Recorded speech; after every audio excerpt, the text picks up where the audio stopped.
So, President Obama's inauguration.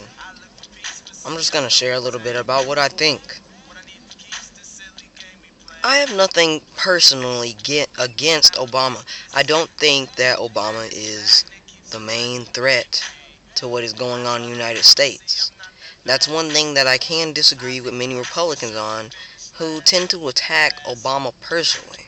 It doesn't mean that he's not part of the problem, but it does mean that it's larger than him. One president getting in the office cannot destroy a country, and that's a fact. It's much larger.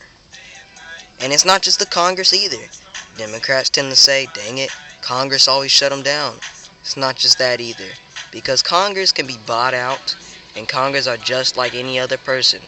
Congress are commonly probably bullied into doing something that they probably morally know is not correct and that they probably wouldn't vote for in the first place. But since they're bullied, in fact, if you watch C-SPAN sometimes, it's actually quite interesting to hear what some of the people say. They have the look of fear in their face, like they've just been threatened. And if you look up forgetting his name,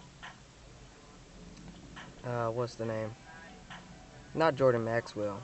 He's more of the religious type of, conspiracy condoning, spirituality and that type of stuff.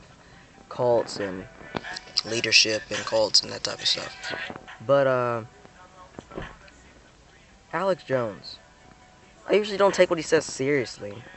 And it's not because I don't want to take what he says seriously. It's because I'm trying to make a point. I've called into his show.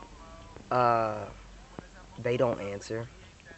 After they talked to me the first time, they don't ever pick up for my phone number anymore. But basically what I just try to tell him is that how does he expect people to wake up, as he says it, when he's on CNN talking to Piers Morgan and talking about monkeys on tree tips and whatever else he said, talking about all this crazy shit, and expects people to listen to him and fully think that he's capable of normal human thought because he looks like a moron. That's why conspiracy theorists aren't taken seriously. That's why. They're not taken seriously because you have idiots. And actually, no, the key word is radicals.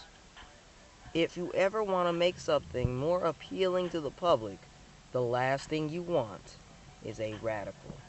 That's why the Republicans aren't too fond of the Tea Party, because they're radical Republicans. Yes, I know that they were originally a campaign to support Ron Paul, and somehow they've gotten overrun, apparently. I don't understand the infiltration methods, whatever. Anyway, what they are right now is radical Republicans. And that's why they're not really making Republicans look good. You don't want radical Republicans talking about your policies, because if you look at the posters that those people hang up in the Tea Party movements, everything, they say Republicans and Democrats suck. No, Republicans suck to them because Republicans aren't radical enough, and that's why it looks bad for Republicans, and that's why Republicans are a dying political party. Now, hopefully America never lets it get to that point, because at that point it's not a democracy anymore, because you have no choice but to align yourself with the Democratic cause or be independent, and that's not how it should be. That's causing something to be more of a black and white issue when really it's a colorful issue, and there are many different standpoints. Anyway, but not to get sidetracked. So, I think that Obama's not the main problem. Now, all these people, it feeds into all these people. There's a certain level of paranoia that people have been convinced is correct. How are you going to say that the first black president has some type of, I've even watched YouTube videos, he has a mark on his back of his head, some type of weird scar. I've seen plenty of guys with that type of weird wrinkle, birthmark, whatever weird stuff it is. So it's some type of mark of the beast just because it's on Obama? I don't understand. Okay. If anybody has the mark of the beast, if anybody's the Antichrist, it's probably a fucking Pope sitting up there. Do you know how much gold and silver and precious metals they used for one artifact? over 200 pounds. 200 pounds of precious metals. By precious metal, I mean silver and gold. I'm not talking about things that you haven't heard of or things that are cheaper. No, I'm talking about solid gold and silver supposedly brought back by Christopher Columbus a long time ago. That's the legend behind it. And that's just to worship one thing. One thing that is a phallic symbol in religion that is used to symbolize male domination and power. A very cult-like thing. If you ever look at what Satanists believe in, they'll have commonly one thing that'll always be in their household, or someone who's really into it, who doesn't matter. To them it doesn't matter who they show, what they show in their household when people come over. But if you ever go to someone's house and they have something that makes you if you have a dirty mind, okay, I'm gonna put it like this: if you have a dirty mind, you're going to think when you see something like this, hey, is that like a stone dick? Because that is what it is.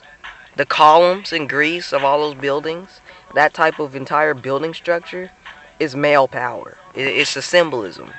So when you build a huge building, it's like, it's a powerful building. You build columns so that it will stand up strong, right? So it's like an erect penis symbol. Male power, domination. It's that type of thing.